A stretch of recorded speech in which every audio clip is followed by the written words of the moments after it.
Good morning. Thank you for joining me in this morning mindfulness practice. The more you practice being calm, the more you practice being still, the more you practice being at peace, the more peace you notice in your life, the easier it is to handle all the stress and craziness that's going on in this world. Whatever your conditions and circumstances are, wherever you find yourself today, when you can bring yourself back to calm, in control of your mind, your thoughts, your actions, your feelings, it's so much easier to think, to respond, to decide what you want. So much easier to handle whatever comes along. Practice. Practice breathing. Let's take a deep breath in now and take a little bit more in, and then a big, long exhale. Do this twice. Take a deep, long breath in, and then bring in a little bit more. Hold it at the top, and then a long, slow exhale.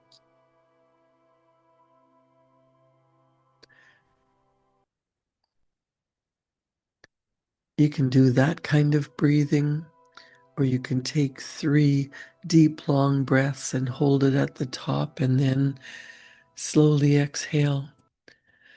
But as you practice doing this, as you focus on your breathing, it allows your central nervous system to get to calm, to remind you that you are in control.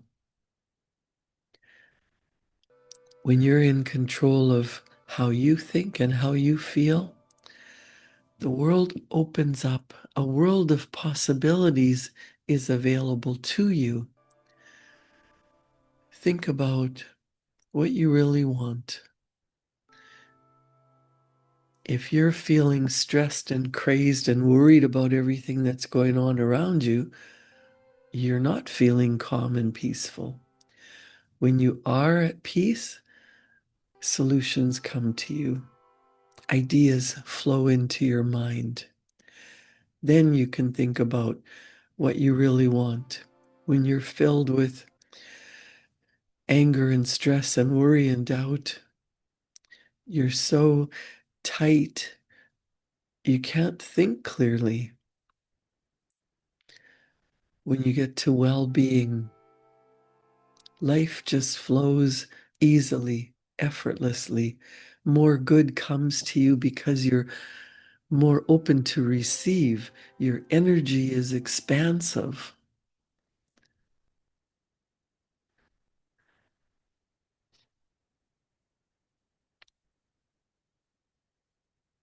Allow yourself to just be. This is not a waste of time. This is the most important thing you can do. Some people are so addicted to drama and stress that they feel uncomfortable when it's quiet. They feel uncomfortable with their own thoughts. They have to fill every moment with noise because they don't want to be alone with their thoughts. This is like training. For some people, it's like training a wild animal, a wild stallion. If you got to peace, if the whole world was peaceful, how much more of your life would you be able to enjoy? That's a state of being that you must embody before you can enjoy it. It must be your state of being. It must be who you are before you can express it.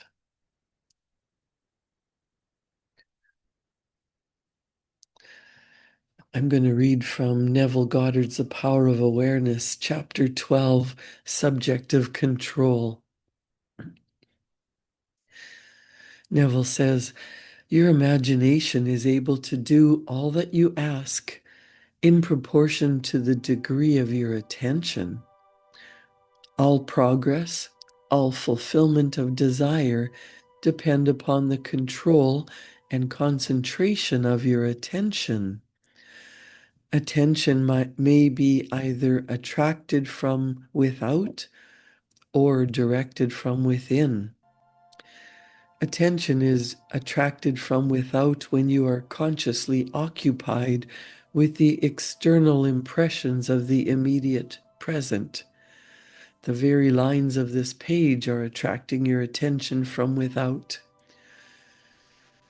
When you're focused on what's going on around you, you are attracted from without.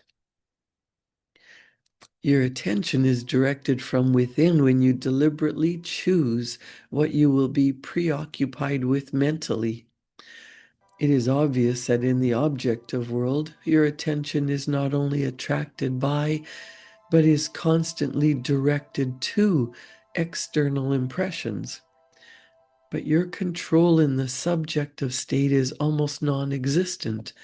For in this state, attention is usually the servant and not the master, the passenger, not the navigator of your world. There is an enormous difference between attention directed objectively and attention directed subjectively. And the capacity to change your future depends on the latter. The capacity to change your future depends on your ability to go inside, to direct your attention inward. When you are able to control the movements of your attention in your subjective world, you can modify or alter your life as you please. But this control cannot be achieved if you allow your attention to be attracted constantly from without. Each day, set yourself the task of deliberately withdrawing your attention from the objective world, the outside world, and of focusing it subjectively, inwardly. In other words, concentrate on those thoughts or moods which you deliberately determine. Then those things that now restrict you will fade. They will drop away. They will leave your world. They fade away when you focus on what you do want. The day you achieve control of the movements of your attention in the subjective world, you are master of your fate. You will no longer accept the dominance of outside conditions or circumstances. You will not accept life on the basis of the world without. Having achieved control of the movements of your attention and having discovered the mystery hid from the ages that Christ in you is your imagination, you will assert the supremacy of imagination and put all things in subjection to it. Your subconscious mind is subjective. It follows the program that has been installed in you ever since you came into this world. The program that has been installed in you believes certain things. It believes in reality. It believes in logic. It believes all the messages that have been told to you over and over and over. It believes so many lies. If you want to be healthy, happy, loved, loving, kind, respectful, joyful. You must have faith that that is possible for you. You must believe that it's your God-given right, your birthright to do and be and have what makes you feel good. This whole universe is based on infinite, eternal, divine love. And as you fill yourself up with divine love, infinite love, your energy goes out into the universe just like a ripple in a pond. Whatever you focus on grows. When you tap into that divine love, and yesterday I mentioned that I like to capitalize the word love because LOVE stands for the law of vibrational energy. Whatever energetic vibration you are in, you are drawing to yourself like a magnet. You want to get yourself magnetized to divine love and allow that to flow from you. Allow the divine love to flow to and through you. When you can get to calm and feel in a peaceful state, being at ease, then you can create in your mind whatever you desire, and you plant that in your heart. And as you get filled with the desire for what you want, for what you want to do or be or have, and you pay attention to that, you fuel that little spark. You fan the flames of your desire that reaches out beyond what you can see. And the universe brings you evidence that this is meant for you. It's possible. It is yours. The universe is always for expansion and fuller expression. So as you focus your attention on what you desire and not feeling the missing of it, the lack of it,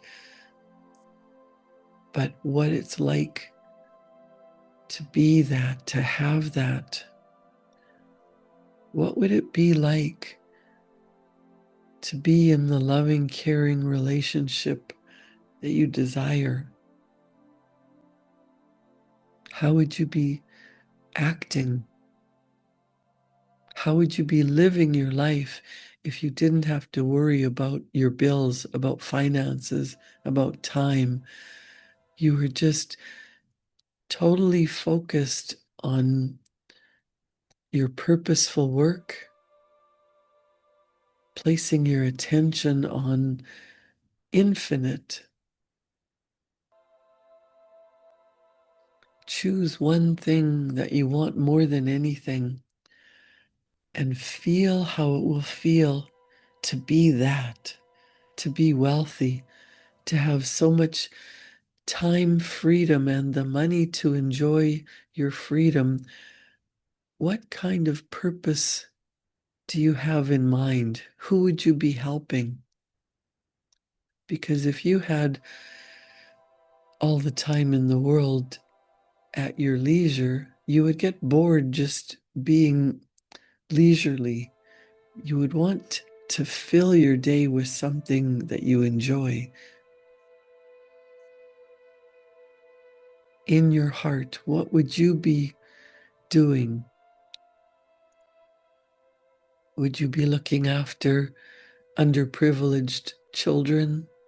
Would you be volunteering at the hospital? Would you be teaching the world how they could attract to themselves everything that they desire?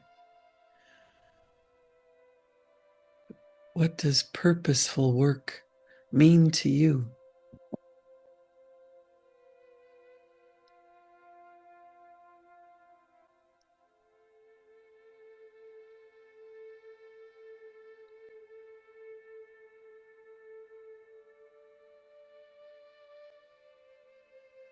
Neville Goddard talks about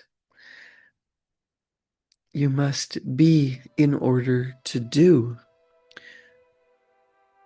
So you don't want to say, I will do that when I'm wealthy. I will do that when I have the time. I will do that when I can. When you say, I will, that is a confession, I am not. Always say, I am. I am healthy. I am happy. I am at peace. And the more you say that, the more your subconscious responds, the more you start to focus on well-being, the more you focus on what you want and say it as if it's already here. You can think it and say it, but it's really important to write about it. I am. I am healthy. I am happy. I am doing purposeful work. I am in control of my thoughts. I am feeling well. I am healthy.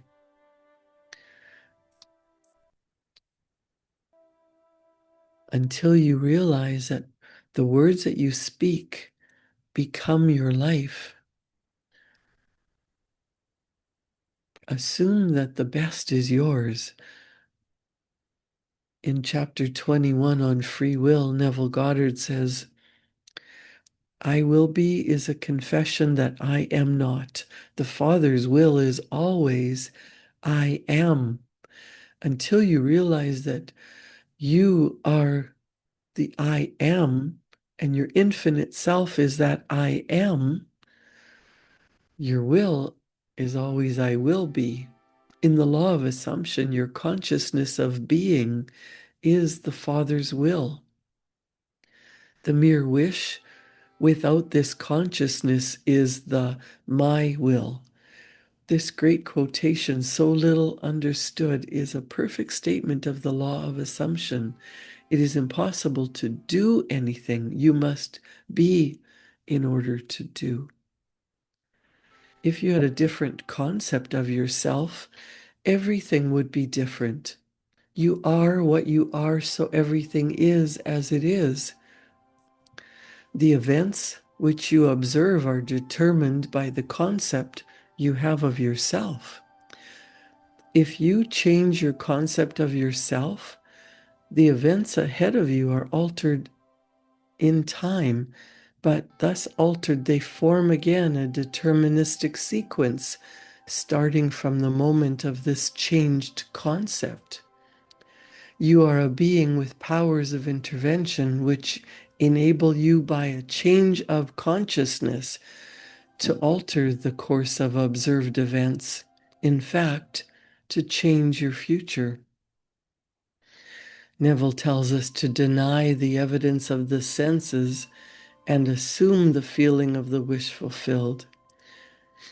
Inasmuch as your assumption is creative and forms an atmosphere, your assumption, if it be a noble one, increases your assurance and helps you reach a higher level of being. If, on the other hand, your assumption be an unlovely one, it hinders you and makes your downward way swifter. Just as the lovely assumptions create a harmonious atmosphere, so the hard and bitter feelings create a hard and bitter atmosphere. Whatsoever things are pure, just, lovely, of good report, think on these things. This means to make your assumptions of the highest, noblest, happiest concepts. There is no better time to start than now. The present moment is always the most opportune in which to eliminate all unlovely assumptions and to concentrate only on the good. As well as yourself, claim for others their divine inheritance. See only their good and the good in them. Stir the highest in others to confidence and self-assertion by your sincere assumption of their good, and you will be their prophet and their healer.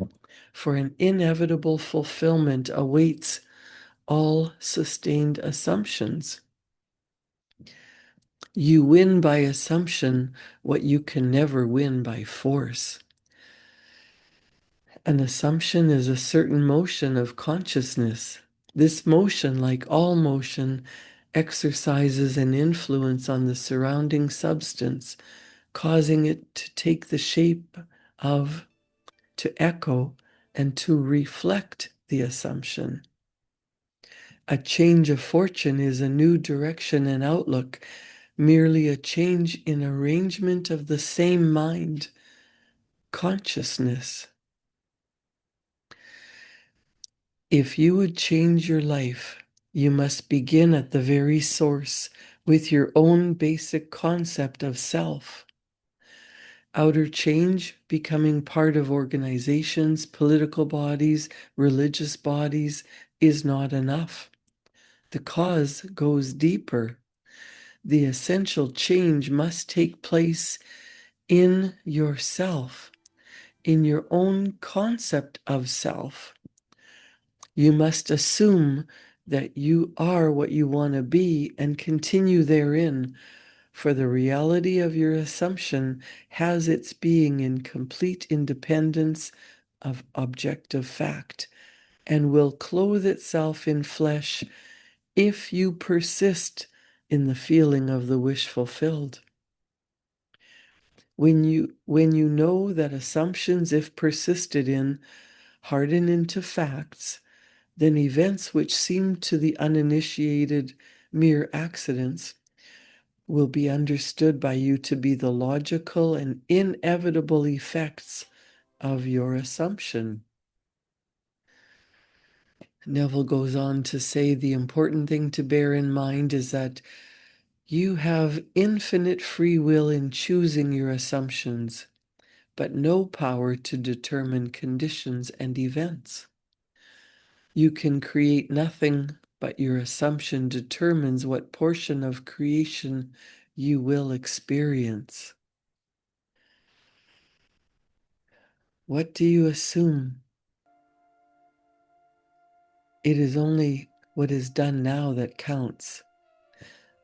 The present moment does not recede into the past, it advances into the future to confront us, spent or invested. Anytime we feel misunderstood, misused, neglected, suspicious, afraid, we are spending our thoughts and wasting our time. Whenever we assume the feeling of being what we want to be, we are investing. We cannot abandon the moment to negative inner talking and expect to retain command of life.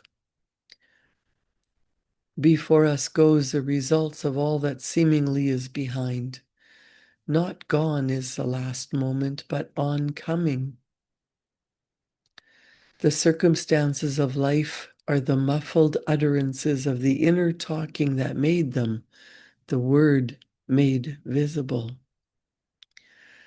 Isaiah 55:11 says, "My word shall not return unto me void, but it shall accomplish that which I please, and it shall prosper in the thing whereto I sent it."